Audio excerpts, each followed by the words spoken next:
For those of you who are already subscribed to this channel, I suppose it's worth pointing out that Sound of Metal, the film I'm going to be discussing in this video, is not really about metal music.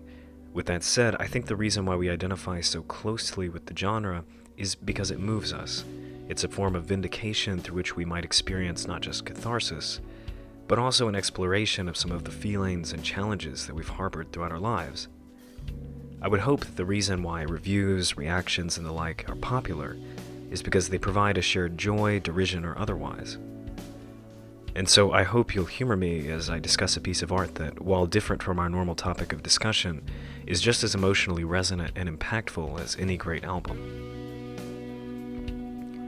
When I was studying philosophy in college, there was a basic concept of ontology, the philosophy of being, that I got hung up on and thought about often.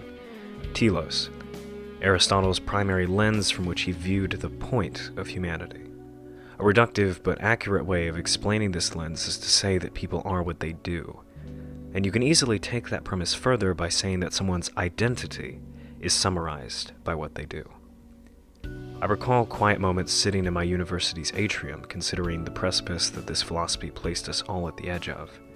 What was an Olympic sprinter, for example, if she suddenly lost her legs in some random accident?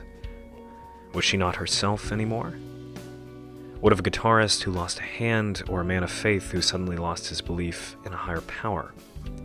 Certainly, change is mandated by all of these conditions, but is that really all it takes to no longer be yourself?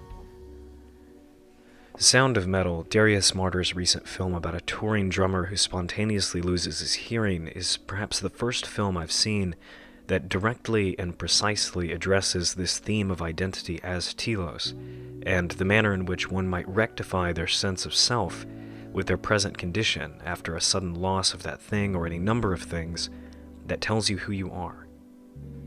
As the film wastes no time in pointing out, the protagonist, Ruben Stone, is a touring drummer, a man who loves his girlfriend who is also his bandmate, and a recovering addict.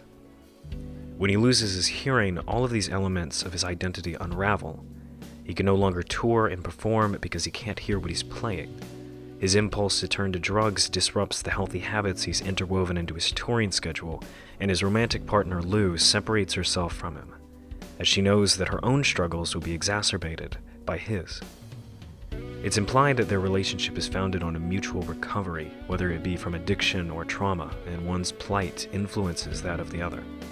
It is in this sudden unilateral implosion of Ruben's life that the key problem of hedging one's identity on a single component of supposed purpose presents itself. Particularly since Ruben's purpose, as the film goes on to illustrate, is not really to be a drummer, but to fix a formerly broken life that we never get to see. And that last bit, that we never see what Ruben's life as an addict was like, that we never see him relapse, is important, because that might make his efforts to return to the life of sound and music that he had seem heroic. The reality of these efforts, however, is that he's clawing backward at something that's simply gone. As he puts it himself, life keeps going and going with no regard for our own suffering. But I should add that there is no villain in this film. Ruben's struggle to keep living the life of recovery or perpetual fixing that he had is not evil, nor is it even morally wrong in the banal sense. Ruben's reaction, I believe, is authentic to those who have lost their sense of self with the loss of that thing which they do. The tragedy of this film, rather than a stock villain killing a hero's love interest or something equally cheesy, is simply that Ruben manages to get the thing that he wants: cochlear implants that allow him to hear again. However, it immediately becomes clear that this sense of hearing will forever be harsh, difficult to discern. As a result, music remains off of the table, and the life that he knew remains but a memory. The natural question then is how we might address this problem of a suddenly dissolving identity, and the film, without even being remotely prescriptive or preachy, suggests an answer: stillness.